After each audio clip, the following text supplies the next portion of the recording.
Do not be afraid. Huwag kayong matakot. Okay? And go tell my brothers to go to Galilee and there they will see me. Okay? At sana, ito ang dapat nating response, no? Yes, there is joy, pero kung minsan may fear din dyan. Diba? Kasi talaga, ang challenge sa atin ng Easter, it is rather for me, very inconvenient and disturbing, no? Because it involves transformation of our lives. Okay? Ang pangalawa, ito. The other side naman, itong mga soldiers na to. For me, the response was a calculated denial. No? Ito nga, pinagsabihan, no? Because both of them, they saw the truth, no? Alam nila yung katotohanan. Pero itong mga soldiers na ito, in denial sila. No? They were, actually, ito nga, no? There was a collusion because the chief priests and some of the religious leaders there, pinagsabihan sila. And they were bribing them. They actually bribed them, no? With a large sum of money. Ito, manahimik kayo, ha? Sabihin nyo. Ito, may script sila. Kaya, noon pa talaga yung, alam mo naman, yung disinformation, fake news, uso yan. Pati ito, may fake news dito, no? Yung talagang, they will discredit you, something like that, no? His disciples came by night and stole him while we were asleep. That is a lie. That is denial. Kaya lang, ang tawag ko rito, calculated. Kung minsan tayo, alam na natin may corruption dyan. Okay? Pero we pretend as if, we do not see it because we want to protect. For example, baka may mga kaibigan ka dyan, pero alam mo ang katotohanan. And yet, you deny it. You calculate, no, na baka matatamaan yung ibang dyan. Diba? Yan ang makikita ko dito sa response na itong mga soldiers na ito. No? And of course, even the religious leaders. They were hiding the truth. They were denying it. And look at the contrast here. Yung isang grupo, they were overjoyed, okay, although there was fear, but they proclaimed, no? Kinalat nila yung katotohanan. Ito namang isang grupo, hindi kinalat. Tinakpan pa. No? And they were hiding the truth. And they were pretending as if, no, it was really a scripted move of the disciples of Jesus. And I think, we are confronted now as we celebrate Easter. We are confronted with the truth of Easter. No, alam natin, no, muling nabuhay ang ating Panginoon. Okay, that is the truth. But what is our response to this? Are we really overjoyed? Although there is fear, kaya nga do not be afraid, sabi ng Panginoon.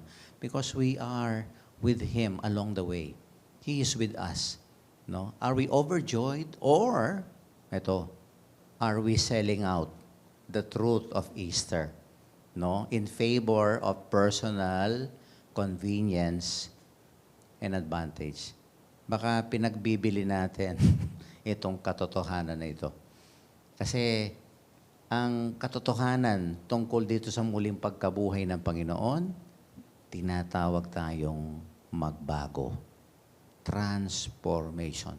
And we don't want that. No? Because something is very hard. No, that is something that is very hard. Pero look at the first reading today. Look at the first reading today. There was a transformation. No? We know that Peter denied the Lord. Pero dito, wow, very bold, very courageous si Peter. Because he stood with the 11, no? Proclaiming,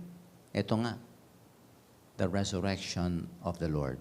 No? At sabi nga dito, God raised Jesus. For this, we are all witnesses. Walang takot. Wag lang pag-aalinlangan. Peter was transformed because he witnessed the resurrection. And I think ito ang kailangan natin sana. Piliin na response. Hindi yung parang, muling nabuhay ang Panginoon, pagkatapos wala na. This is a celebration, no? Yesterday, and we cannot sustain the spirit of the Easter season. Hindi.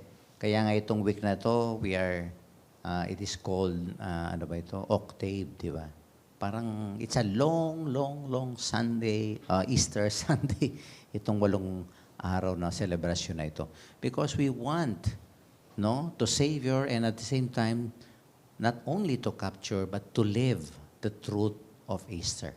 Na tayo, kahit mahirap ang buhay, no, kahit maraming mga pagsubok, kahit kung minsan namamatay tayo dahil sa mga problemang dinadaanan natin, but there is hope because Christ is risen from the dead. Kaya nga yung ating response, ang ganda ng response natin, keep me safe, O God, you are my hope.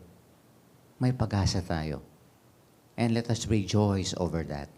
Let us deny, or let us not deny, no, that Christ really is alive in this world. Because there are people today who do not really believe, no, that Christ is present, that Christ is in control, that God looks at us, no, from heaven.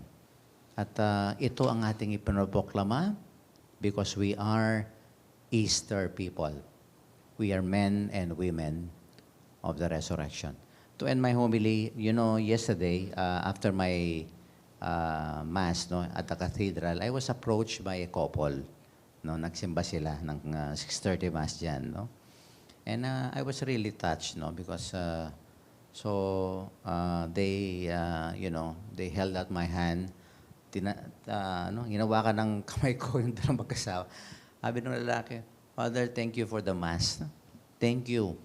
Because we are undergoing a very serious family crisis right now. But hearing the message of Easter, sabi nila, we are about to give up.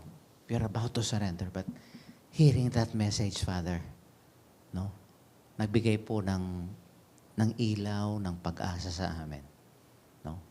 And I think that is what Easter should create in us. A renewal, a transformation of our lives. In the midst of darkness, there is the light. In the midst of a sinful world, there is always Jesus who renews us through His new life, through His resurrection. Kaya ito ang ating baunin sa ating buhay at sana ito ang ating maging sagot. Just like the women here, let us choose to be joyful. Although there is fear, but God is our hope. Sabi nga ng response. And let us not, just like the guards here and the religious leaders, to choose the way of denial, of hiding, of telling a lie. Jesus is really alive. And let us make Jesus really present in our midst, especially just like Peter today, to witness to the transformative presence of Jesus in our lives. Amen.